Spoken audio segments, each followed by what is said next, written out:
comfortable. Someday I'll have something good to talk to you on that works properly and that has good sound and stuff. I'm using my earbuds because I'm trying to drown out the birds screeching. So you shouldn't hear the birds screeching. You should only hear, I don't know. If you hear a bird screeching, please tell me. I mean, there's nothing I can do about it, but I just want to know if you can hear it. I'm not comfortable, but I want to lie down because I'm tired. Well, I can't get comfortable here. Maybe I'm trying too hard to get comfortable. Anyway, I'm going to read the book about the skiing and the snow. You know, that one. It's too high. Well, I like being low on the ground, but the table's up here, so. Someone asked me, left a comment on an older video and was like, can you do it with all the talking taken out? No, I can't do that. This looks purple in the video, but it's not purple. Usually have like music or something in here, or I have earplugs in. Right now the bird is screeching a lot, so I might just read like this. I don't care what I look like. Is the light okay? Like, I need more light.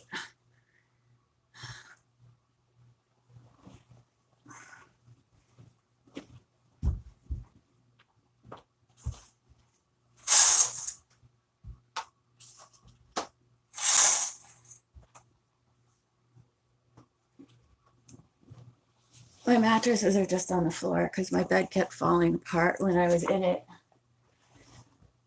And I just can't relax if my bed's going to fall apart. So it's on the floor. I like being on the floor. I like sitting on the floor. I like eating on the floor. I prefer to be on the floor. I keep hearing things. I'm used to being alone, so I told my mom that I'm reading to people in the phone. So if you hear me talking, I'm not calling you.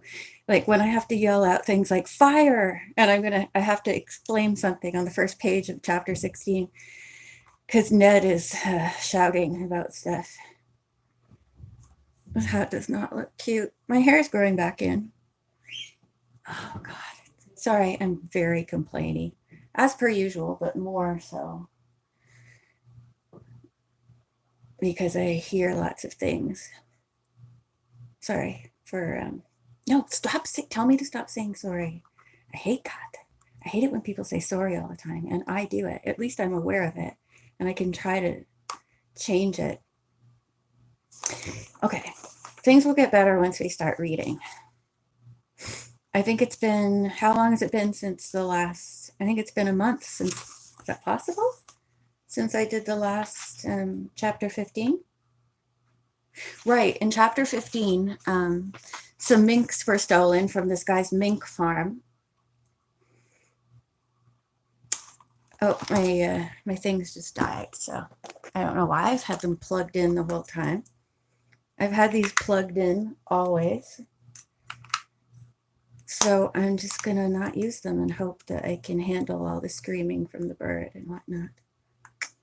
I have my fan on, but it doesn't really mask anything.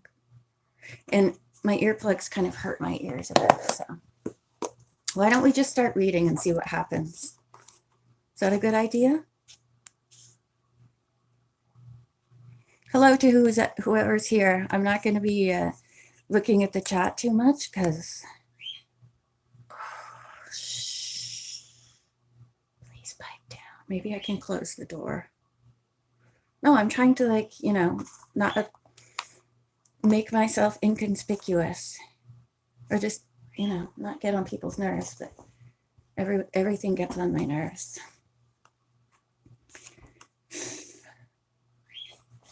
Okay, I'm going to ignore everything except the book. Thank you. I don't feel fine. I'm hot. I'm tired. Everything's loud and bright. It's a combination of things. I don't feel cute because, I mean, this is growing, but it's not normal hair yet. It's like monkey hair. Oh, God, cockatiels belong in the sky. Please bear with me. I have to change my shirt. It's too hot.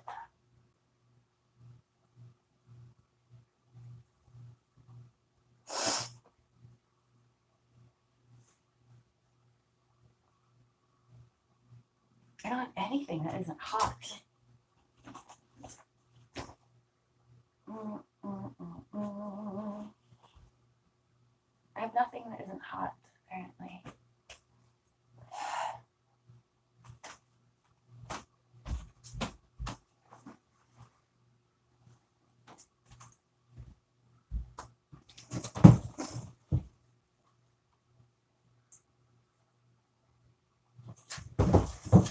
I tried this shirt on yesterday, but it was too tight and hot, even though I cut it all up. How's the light in the back from the window? I need to be able to see.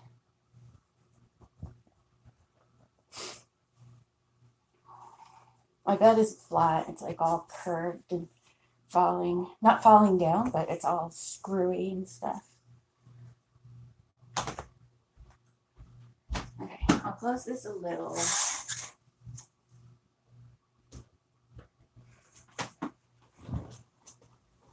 I don't understand. Oh, wait, I have to plug these things in. I keep them plugged in all the time. And they're supposed to last for many, many hours. My phone might fall down. Sorry. I'm warning you right now. My phone might fall down. Okay.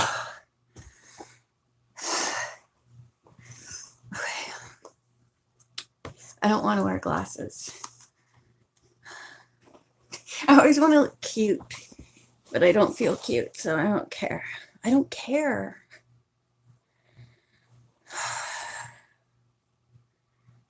All right, chapter 15 was called Racing a Storm.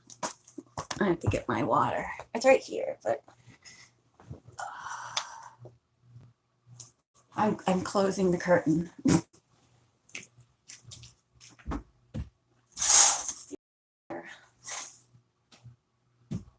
I'm very picky about light. Okay.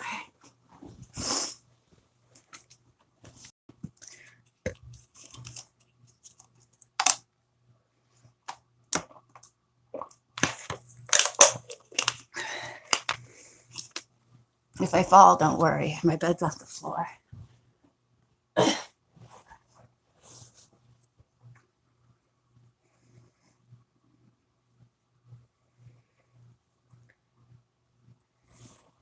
I have another hat. This one feels too stupid. I'm going to change it. Okay? Okay. So, I can't get comfortable. Oh, it used to not be so annoying. Like my body. And I'm not listening to the doctor, by the way. When I met my radiologist, he was like, I don't want you carrying anything on your right side. I don't want you sleeping on your right side. I don't want you lifting anything with your right side. And I'm like, do you want to pay for a 24/7 assistant for me? It's like, I cannot live my life without using this side of me. I was going to say, you idiot. Well, he was really nice and stuff, but God, give me a break. I've learned that you don't tell the doctor and nurses, you don't tell them everything. They don't need to know everything. Like when I had a tickle in my throat, the second to last time of my chemo treatment. And they were like, oh, well, we can't give you treatment. I mean, it was nothing because I told them everything. It was like, oh, I had a slight tickle in my throat during the night. And she was like, uh-oh, you have to go to some other hospital and have a COVID test. I was like, you can't do them here? They're like, no, we don't do them here anymore. So I had to go to some place I'd never been. And I was like, oh. I know you love it when I complain. I was like, Look, lady, just stick the thing in my nose and be done with it. People are annoying. I mean, not all of them. See, I know because I am too. So I notice it in other people. Okay. Let's look at the last. We'll read the last page of chapter 15, where Ned and Nancy had gone somewhere. I think Ned met. Oh no, the whole thing was with the Charlie Wells and his mink ranch, and somebody stole his minks. And I keep wanting to say Ted. Ned was trying to be the detective, and he couldn't figure anything out. And Nancy was like, "Oh, I see footprints right here," and he was getting silly, and he's like, "We better leave now." And then there's a storm coming or something. Oh yeah, they were trying to get back to the cottage where, I don't know, the aunt is or something. And they got lost because, she had to do her detective stuff. She wanted to keep detecting, but Ned was like, "No, we have to go home." And then, "We'd better make for camp in a hurry," Nancy said. "We'll retrace our steps." They turned, then stopped. The wind had blown snow over their tracks. "Seems to me we came from over that way," Nancy said, trying to sound cheerful. Ned nodded. "Let's go, and make it fast." Neither spoke as they tramped along. The daylight grew dimmer. For 2 hours, they trudged ahead through the snow. Finally, Nancy called, "Ned, we should have reached camp long ago." It's her fault that they're lost because she had to do all her sleuthing, right? Oh, no. Right. Ned had noticed something. And Nancy said, "Well, Mr. Detective, what's your theory?" Right. They were both being annoying. And that's why they're lost. Neither spoke as they tramped along. The daylight grew dimmer. For 2 hours, they trudged ahead through the snow. I'm always checking something. Okay. Finally, Nancy called, "Ned, we should have reached camp long ago." "I know that," the youth said grimly. "I don't want to worry you, Nancy, but I'm afraid we're lost." End of chapter 15. When was the last time we had an illustration? Oh, it was back here with the cars.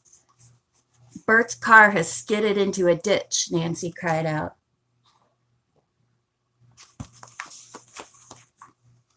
I'm going to see when's the next picture. Ooh, here's a picture. Chapter 17 has a picture. Chapters every now and then remind me to move because I hurt. Chapter 16, an SOS. For several seconds, neither Nancy nor Ned spoke. Each was trying to figure out how to get back to the cottage before the storm. Ned sheltered his eyes with one hand and peered through the rapidly falling dusk. All he could distinguish at first were rolling stretches of snow-covered landscape. The lost couple might have been in the Arctic wastelands. Where are they? Aren't they in the Adirondacks? Yeah, they went to a few different places. We're in the Adirondacks, or we're in New York, I think. Then Ned spied a lean-to, and they hiked to it.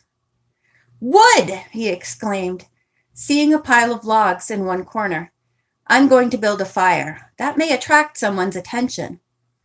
"And we can eat," said Nancy. "I have 2 chocolate bars in my pocket." This is reminding me of the flying saucer mystery, because I think she had some chocolate before they went on the spaceship, right? The crackling fire and the candy revived their spirits. though no one came to guide them out of the snowy wilderness. Ooh, you know who I think might rescue them? The old trapper guy, John Horn. Finally, when the fire died down, they set off again. I think they should wait till morning. Do you think they should wait till morning? Their way lay downhill, which at this moment seemed the easiest to take. I have a flashlight, said Nancy. Surprise, surprise. I'll blink an SOS. 3 short, 3 long, then 3 short. Right? Right, Ned agreed. I think she knew that. She just wanted to make him feel important. Nancy clicked the signal several times as they crunched along. Again, they had just about given up hope of help and were floundering in a snowbank when Ned said, "Listen, I thought I heard a shout." Nancy glanced quickly over her shoulder. "You're right," she cried. "There is a man over there. John Horn."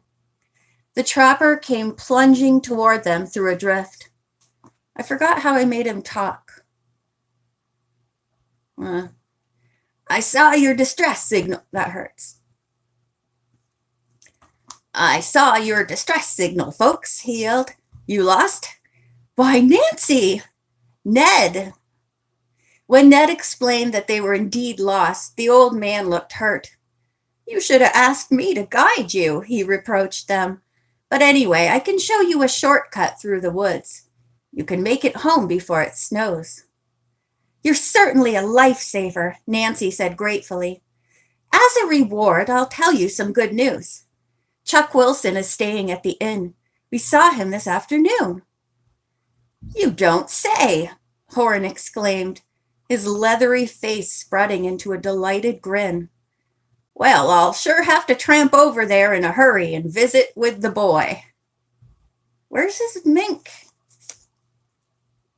And I still don't remember what her name was. Remember when he brought the mink to the house and everyone was afraid? Well, I think Bess was afraid. Oh, I opened right to it. What is her name? Arabella. That's the name of the mink, Arabella. He started off with Nancy following and Ned bringing up the rear.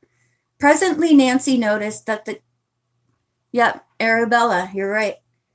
Presently, Nancy noticed that the trapper had about a dozen beautiful mink pelts strapped to his knapsack. She admired them, then asked where they had come from. "Oh, right. Weren't they suspicious that he is a thief?" "Oh, I picked him up," John Horn answered vaguely. "They're the best mink there is." Nancy frowned worriedly as she tramped silently behind the trapper. 20 minutes later, they came to a well-defined trail marked with the stompings of many feet. "Just follow this," said their guide, "and you'll come to your camp. So long. I'll drop over tomorrow." As the couple watched their rescuer's sturdy figure vanish into the night, Ned said, "Nancy, you look upset. Surely you're not afraid we'll get lost again." "We're not going to get lost, and stop calling me Shirley." "No, it's not that," she replied. "I was wondering about those valuable pelts John Horn was carrying and the ones that were stolen from Mr. Wells." "Good grief! You don't think that old man's a thief, do you?" Ned demanded. "I hate to think that," Nancy admitted. "He could have set a lot of traps, I suppose, and had some luck." Ned shrugged, then said if Horn had stolen the pelts, more than likely he would have hidden them. Nancy agreed, saying, "I guess I'm so tired and hungry that my suspicions are getting the better of me." The trail led almost directly to the back of the cottage. "We were going in circles," Ned remarked ruefully, "before John Horn found us."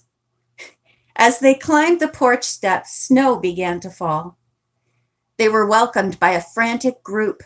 Aunt Eloise had been chiding herself for letting the couple go off without a guide, and actually wept with joy to see her niece and Ned. Again, they all enjoyed supper before a blazing fire, while Nancy and Ned recounted their adventures. The prospect of attending the big ski party at the hotel aroused the young people's enthusiasm.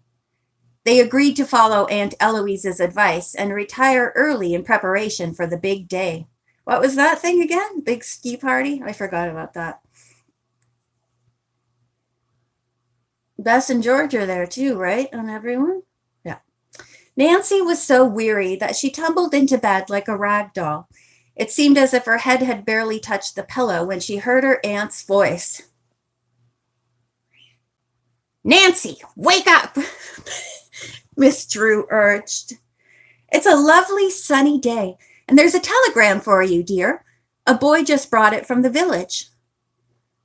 Read it to me, please, mumbled sleepy Nancy. Very well. Her aunt hurriedly slit the envelope and scanned the teletyped lines. Then she read the message aloud. Nancy, phone me from Longview Inn. Love, Father. Aunt Eloise, I don't understand, Nancy said, now fully awake and sitting up in bed. Why should Dad send me a telegram like that? Yeah, he never calls himself Father. Perhaps he has learned something that will help you solve this fur mystery, her aunt suggested. Perhaps, but why should Dad ask me to phone from the hotel instead of the village? And why would he sign the message Father instead of Dad, as he always does? Aunt Eloise, it looks as if that telegram might be a fake. Oh dear, said Aunt Eloise. Those thieves have probably found out you're here. Well, that settles it. No more trips except in a group. And I'm going to phone your father myself from the village. When Nancy entered the living room a short time later, she found George and the three boys busily waxing their skis. We've decided to go to the party on skis, Ned explained. The snow's just right, and we'll work up a better appetite for that trapper's dinner. Oh, right, the trapper's dinner. He grinned. Dinner? Nancy asked. How about breakfast? We've eaten, sleepyhead, George replied. Nancy prepared bacon, eggs, and toast for herself. She had just finished eating when Bess came running in, her cheeks flushed with excitement. Listen, everybody, she cried out. Someone's been snooping around this house. I saw a lot of strange tracks. The others rushed outside. In the new fallen snow, there were indeed a series of footprints encircling the house. A man had been both peering and eavesdropping. The young people trailed the tracks away from the cottage and on down to the edge of a small grove. Here they disappeared as mysteriously as they had begun. Where had the eavesdropper gone, and who was he? Back at the cottage, an ugly possibility came to Aunt Eloise's mind. The gang of fur thieves and stock swindlers had learned of Boyd's arrest and wanted to get revenge on Nancy. Also, they would stop at nothing to keep her from tracking them down. Miss Drew felt the responsibility of her niece's safety weighing heavily on her. Nancy must be protected. It might be only a matter of time before the mysterious eavesdropper would return, not to observe, but to strike. End of chapter 16. Wow. That was short and exciting. I'm very excited. Who's coming? Who is he? No spoilers, because I don't remember exactly what happens. I don't think it's the old trapper guy. I don't remember. It's someone with a funny name, probably. Okay. The next chapter is called Chapter 17, The Hidden Cabin. I think this is going to be fun. Oh, it's another... Wait. Didn't I say there was a picture coming up? Oh, sorry. It's in chapter 18. But I'm going to keep reading. I feel like we can finish this before I leave. What do you think? I have 5 Nancy Drew books here, I think, that I just left here because I was recording them here and I left them in the bookcase. I have many books to read. So if we finish this and I wanted to start reading something else, I could. I'm going to have some water. So who do you think has been looking in the windows and spying on them? We might not finish right now, but we'll finish before I go home. Well, we put that baby to bed. Because I do have other things I could read. I'm taking more books home with me. I'm just going to put my head down for a while. Don't worry, I won't fall asleep. Not that it would be at the end of the world. Well, I don't want anyone to see me sleeping. That would be creepy. I wonder if the guy was watching them while they slept. I don't like that. I'm knitting slippers. Well, you know those, well, I don't know if you know. The ballerina slippers, the ballet slippers that I make.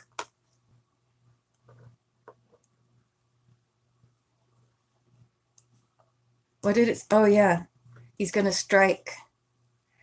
When is the ski party? So these are black. I'm making black slippers now. I hate using black yarn. It's hard to see. And this is cheap dollar store yarn. I only went to the dollar store to get bathroom stuff, like Kleenex and paper and stuff.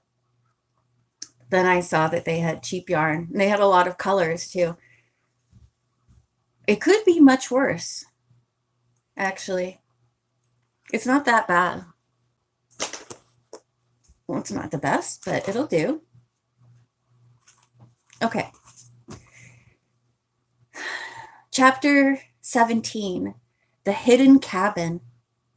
Disappointed not to have found any trace of the eavesdropper, the boys and girls returned to Eloise Drew's lodge and made plans to go to Longview Inn. I guess that's where the party is. I'm driving to the village with Aunt Eloise, announced Bess. We'll meet you at the hotel for lunch. The teacher recommended that the others start out at once. It will take you until noon to reach the inn, she reminded them. Just as the hikers were about to set off. Oh, right. Okay. Bess and Aunt Eloise are driving, and then everyone else is hiking. Just as the hikers were about to set off, John Horn strode up with a telegram. Did you get one of these this morning, Nancy? He asked. Woman at the telegraph office in the village sent a boy out with one, but he didn't come back there, and they wondered if he delivered it. Wait, they both got telegrams? Yes, he did, said Nancy. The telegram proved to be a duplicate of the one she had received. Nancy told John Horn about the mysterious eavesdropper. Would you look at the spot where the tracks end and see what you think? His tracks simply end. So I guess she doesn't think it's him. The trapper followed Nancy to the place. He chuckled. The fellow used the old Injun method of covering his tracks, he declared. Walked backward and brushed the prints away with a broom. Didn't Danny do that in The Shining? That's not the first time I mentioned The Shining, right? Well, we were reading this. Danny did that in The Hedge Maze because he's a very smart boy.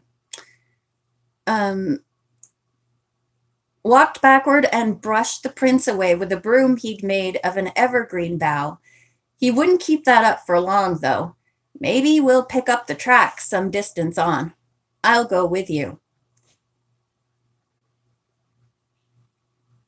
Okay, they're not going alone. Oh, is she going alone with that guy?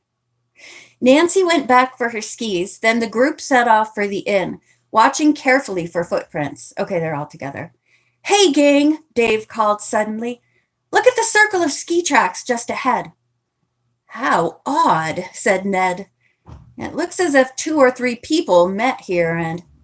And had a conference, Nancy finished. I'll bet that eavesdropper has skis. The tracks seem to lead away in 3 directions. So why don't we separate and see where they go? Didn't Aunt Eloise tell them not to separate again? Bert grinned. Give us our orders, ma'am. Okay, Dave, will you follow the tracks that lead toward the hotel? Tell Aunt Eloise and Bess that the rest of us may be delayed. George and Bert, will you swing right toward the Wells Ranch? She pointed. Okay, said Bert. She's deliberately disobeying her aunt. Ned and I will take that left trail into the woods, Nancy went on. No, sometimes Nancy has dumb ideas. Mr. Horn, will you come with us? As he nodded, she said, if any of you find our eavesdropper, try to nab him.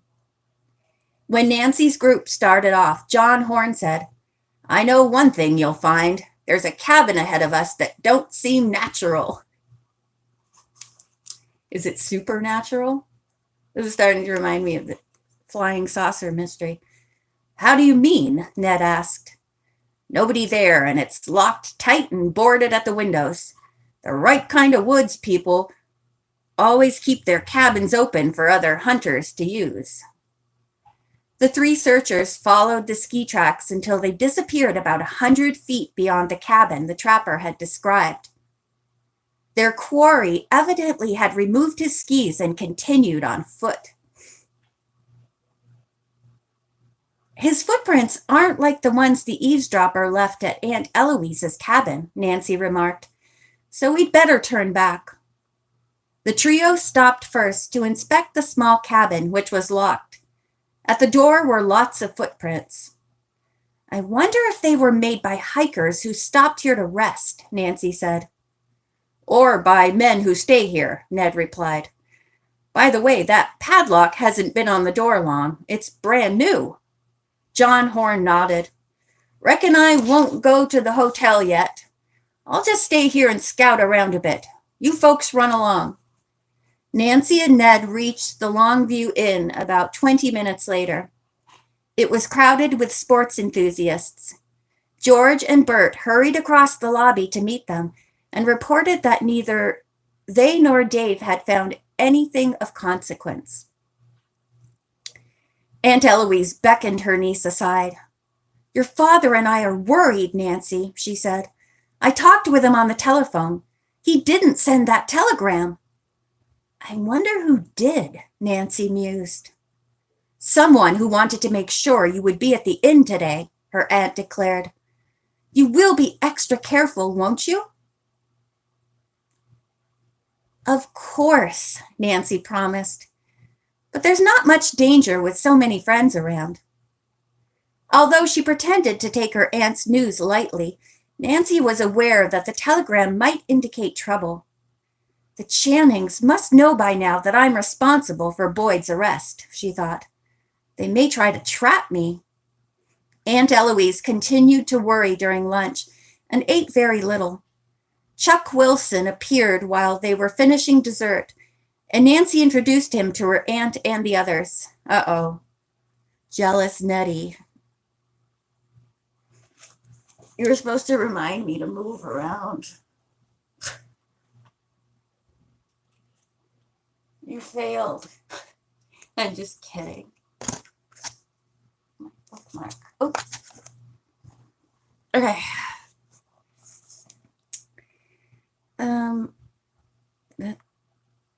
A short time later, a bugle announced the opening of the afternoon program. Everyone hurried outside to watch or participate in the contests. To start the afternoon's events, the master of ceremonies said, the management is proud to present a special feature. Chuck Wilson, our new ski instructor, will make an exhibition jump from Big Hill. Uh-oh. I wonder if Nancy's going to have to ski again. Remember when she wiped out? Do you think someone's going to wipe out? There was a murmur of anticipation from the spectators as all eyes turned to the top of the slope where the blond young man stood poised for the start. At a blast from the bugle, he was off. Chuck raced down the incline, then soared into space, his arms spread out like a great bird's wings. For an instant, he seemed to hang in the sunlit sky. A moment later, he came swooping gracefully to earth. The crowd burst into applause, and Bert declared with a grin, "I'd give up college if I thought I could learn to do that." As he and the others skied over to congratulate Chuck, Nancy scanned the crowd of spectators. The Channings did not seem to be present. "Hey, what about that old lady and her missing earrings?" That was this book, right? The old widow lady? Aunt Eloise came to her niece's side and spoke in a low voice. "I hope you're not planning to enter any of the events, dear," she said. "Your enemies may be waiting for your name to be announced." Nancy agreed. She took off her skis and went to explain her decision to Ned. The young man was disappointed, but said, "The important thing is to keep you safe, Nancy. Okay if I find another partner to enter the next event?" Uh-oh. Well, Ned's jealous of Chuck Wilson, so maybe he's going to go find some hot chick to ski with. What do you think? No, Ned wouldn't do that. That's not very Ned-like. "Of course," said Nancy. A few minutes later, she watched as Ned and a pretty girl joined in the two-legged race. I was right. Nancy left her aunt's side and pushed her way among the milling groups. She still saw no sign of the couple who had taken part in the stock swindles. "I'm wrong about their being here," she decided finally. "I should have entered the games after all. Hunches aren't—" "Psst, Nancy!" The urgent voice came from behind her. She whirled to face John Horn. The old man's eyes sparkled with excitement. He beckoned with a calloused finger. "Follow me!" End of chapter 17. So I don't think he's the bad guy.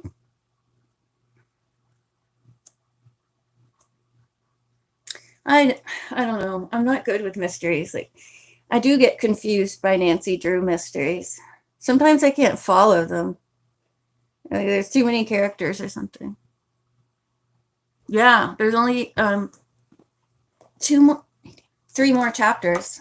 I'll read the titles of them. Chapter 18, A Weird Light. Chapter 19, 0 Hour. Chapter 20, The Tables Turned.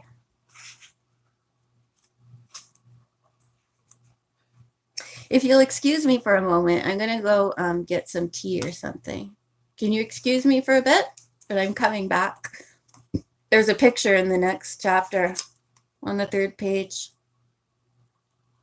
Oh, it's a good one, too. We get to see John Horn.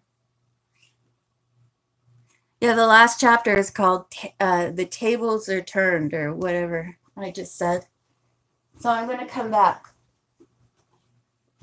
Here, I'll give you something to look at or something. I don't know. Here, you can look at this while I'm gone. Whoops, that's my blanket.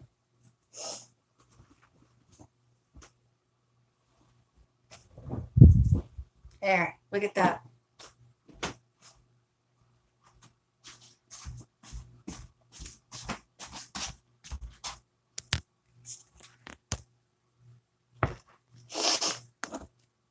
Sorry.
back.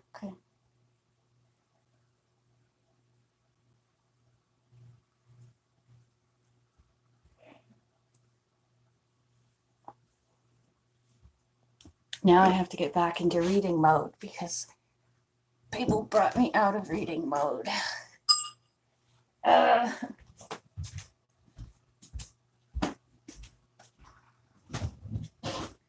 Now I have to get warm again. It's too hot out there, so I have to stay in my room. And then I come here and it's nice and cold. Like I like it. I like the cold. As I think you already know from me complaining about the heat all the time. So I keep it very cold in here. I have my fan on and I have the window open and I get cozy and I go out there and I have to take everything off. Okay, so where were we? Let me put this on. I'm taking this home with me. Oh, I wanted to last year, but I didn't. Okay. Did you say anything while I was gone? It's okay. Okay. Wait, Instagram notifications. Yep.